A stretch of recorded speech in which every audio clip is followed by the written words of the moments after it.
ಮತ್ತೊಂದು ಕಡೆ ಕಾಂಗ್ರೆಸ್ನಲ್ಲಿ ಶಾಸಕರ ಫಾರಿನ್ ಟ್ರಿಪ್ ಬಿರುಗಾಳಿಯನ್ನ ಎಬ್ಬಿಸಿದೆ. ಸಿದ್ದರಾಮಯ್ಯ ಬಣದ ಶಾಸಕರು ಅವರ ಆಪ್ತ ವಲಯದಲ್ಲಿ ಗುರುತಿಸಿಕೊಂಡಿರುವಂತಹ ಶಾಸಕರು ಒಗ್ಗಟ್ಟಾಗಿ ಫಾರಿನ್ ಟ್ರಿಪ್ಗೆ ಹೊರಟಿದ್ದಾರೆ. ಇದು ಡಿಕೆಶಿ ಬಣದ ನಿದ್ದೆಗೆಡಿಸಿಬಿಟ್ಟಿದೆ. ಶಾಸಕರ ವಿದೇಶ ಪ್ರವಾಸ ಆಕ್ರೋಶಕ್ಕೆ ಕಾರಣ ಆಗಿದೆ, ಅಸಮಾಧಾನಕ್ಕೆ ಕಾರಣ ಆಗಿದೆ. ಸಿಎಂ ಸಿದ್ದರಾಮಯ್ಯ ಬಣದ ಶಾಸಕರ ವಿದೇಶ ಪ್ರವಾಸಕ್ಕೆ ಹಲವು ಟೀಕೆಗಳು ಡಿಕೆ ಶಿವಕುಮಾರ್ ಬಣದಲ್ಲಿ ವ್ಯಕ್ತವಾಗ್ತಾ ಇವೆ. ಶಾಸಕರ ಫಾರಿನ್ ಟ್ರಿಪ್ ಬೆನ್ನಲ್ಲೇ ಹೈಕಮಾಂಡ್ ಮಧ್ಯಪ್ರವೇಶಕ್ಕೆ ಪಟ್ಟನ್ನ ಹಿಡಿತಾ ಇದೆ ಡಿಸಿಎಂ ಬಣ. ಯಾವುದೇ ಕಾರಣಕ್ಕೂ ನೀವು ಈ ವಿಚಾರದಲ್ಲಿ ಮೌನವಾಗಿರಬಾರದು, ಮೌನ ಮುರಿಬೇಕು ಅಂತ ಹೇಳಿ ಹೈಕಮಾಂಡ್ ನಾಯಕರ ಮೇಲೆ ಒತ್ತಡವನ್ನ ಹೇರ್ತಾ ಇದೆ ಡಿಕೆ ಶಿವಕುಮಾರ್ ಬಣ. ಶತಾಯಗತಾಯ ತಮ್ಮ ನಾಯಕನಿಗೆ ಸಿಎಂ ಪಟ್ಟವನ್ನ ಕಟ್ಟಬೇಕು ಅನ್ನುವಂಥ ಒತ್ತಡವನ್ನ ಹೇರ್ತಾ ಇದೆ. ಹೈಕಮಾಂಡ್ ಮೇಲೆ ಒತ್ತಡವನ್ನ ಹಾಕುವಂತಹ ಪ್ರಯತ್ನವನ್ನ ಡಿಸಿಎಂ ಡಿಕೆ ಶಿವಕುಮಾರ್ ಅವರ ಆಪ್ತರು ಮಾಡ್ತಿದ್ದಾರೆ ಅನ್ನುವಂಥ ಮಾಹಿತಿ.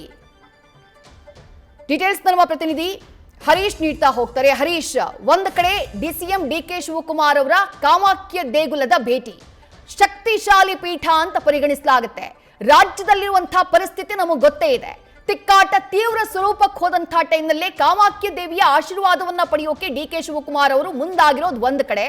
ಮತ್ತೊಂದು ಕಡೆ ಈ ಫಾರಿನ್ ಟ್ರಿಪ್, ಈ ಹಿಂದಿನ ಅದು ದುಬೈಗೆ ಹೋಗಬೇಕಾಗಿದ್ದಂತಹ ಟ್ರಿಪ್ ಆಗಿರಬಹುದು ಅಥವಾ ಮೈಸೂರಿಗೆ ಕರ್ಕೊಂಡು ಬರಬೇಕಾಗಿದ್ದಂತಹ ಟ್ರಿಪ್ ಆಗಿರಬಹುದು, ಅದನ್ನು ತಡೆ ಹಾಕುವಲ್ಲಿ ಡಿಕೆ ಶಿವಕುಮಾರ್ ಯಶಸ್ವಿಯಾಗಿದ್ರು.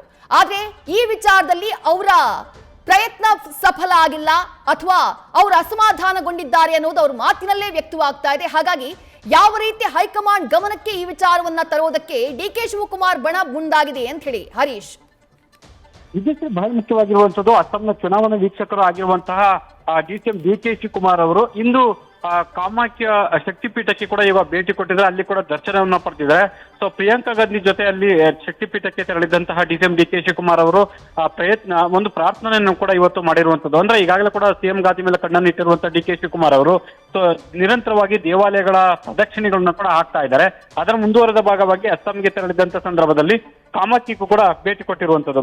ಸೊ ಇದೆಲ್ಲದರ ನಡುವೆ ಡಿಸಿಎಂ ಡಿಕೆ ಶಿವಕುಮಾರ್ ಅವರು ಸಿಎಂ ಆಗ್ಬೇಕು ಅನ್ನುವಂತಹ ಕನಸನ್ನು ಹೊತ್ತಿರುವಂತಹ ಆಪ್ತ ಬಳಗ ಶತಾಯಗತಾಯ ಕೂಡ ಹೈಕಮಾಂಡ್ ಮೇಲೆ ಒತ್ತಡ ಹಾಕುವಂತ ಒಂದು ಪ್ರಯತ್ನ ನಿರಂತರವಾಗಿ ಆಗ್ತಾ ಇದೆ.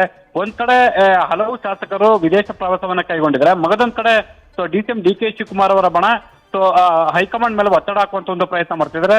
ಸೊ ಸಿಎಂ ಗಾದಿಗಾಗಿ ಡಿಸಿಎಂ ಡಿಕೆ ಶಿವಕುಮಾರ್ ಅವರಿಗೆ ಅವಕಾಶ ಕೊಡಬೇಕು, ಮಧ್ಯಪ್ರವೇಶ ಮಾಡಬೇಕು ಈ ನಿಟ್ಟಿನಲ್ಲಿ ಅನ್ನುವಂತ ಒತ್ತಾಯವನ್ನ ಬಾಲಕೃಷ್ಣ ಆಗಿರ್ಬೋದು, ಇಕ್ಬಾಲ್ ಹುಸೇನ್ ಆಗಿರ್ಬೋದು, ಶಿವಗಂಗಾ ಆಗಿರ್ಬೋದು, ಜೊತೆಗೆ ರಂಗನಾಥ್ ಸೇರಿದಂತೆ ಹಲವು ಶಾಸಕರು ಕೂಡ ಒತ್ತಾಯವನ್ನ ಮಾಡ್ತಾ ಇದ್ದಾರೆ. ಈಗಾಗಲೇ ಡಿಸಿಎಂ ಡಿಕೆ ಶಿವಕುಮಾರ್ ಅವರು ವಿದೇಶ ಪ್ರವಾಸಕ್ಕೆ ಸಂಬಂಧಪಟ್ಟಂಗೆ ಸ್ಪಾನ್ಸರ್ ಮಾಡಿದವರು ಯಾರು ಅನ್ನೋದು ಗೊತ್ತಿಲ್ಲ, ಸ್ಪಾನ್ಸರ್ ಮಾಡಿದವರು ಉಂಟು, ಹೋಗೋರುಂಟು, ಕಳಿಸೋರುಂಟು ಅನ್ನುವಂತ ಮಾರ್ಮಿಕವಾಗಿ ಮಾತನ್ನ ಆಡಿದ್ರು.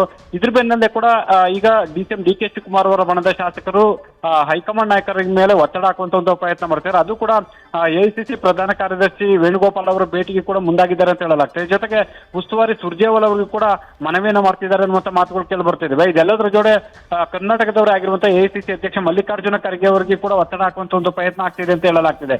ಹಾಗಾಗಿ ಡಿಸಿಎಂ ಡಿಕೆ ಶಿವಕುಮಾರ್ ಅವರಿಗೆ ಸಿಎಂ ಪಟ್ಟ ಕಟ್ಟಲೇಬೇಕು, 2.5 ವರ್ಷ ಆಗಿದೆ ಅನ್ನುವಂತಹ ಮಾನದಂಡವನ್ನು ಇಟ್ಕೊಂಡು ಈಗ ಆ ಬೆಂಬಲಿಗರು ಒತ್ತಡವನ್ನು ಹಾಕುವಂತ ಒಂದು ಪ್ರಯತ್ನ ಮಾಡ್ತಾ ಇದ್ದಾರೆ. ವಿದ್ಯಾರ್ಥಿ, ಥ್ಯಾಂಕ್ ಯು ಹರೀಶ್ ತಮ್ಮೆಲ್ಲ ಡೀಟೇಲ್ಸ್ಗೆ. ನ್ಯೂಸ್ ಫಸ್ಟ್ ನಿರ್ಭೀತಿಯಿಂದ ನಿಮ್ಮ ಪರವಾಗಿ.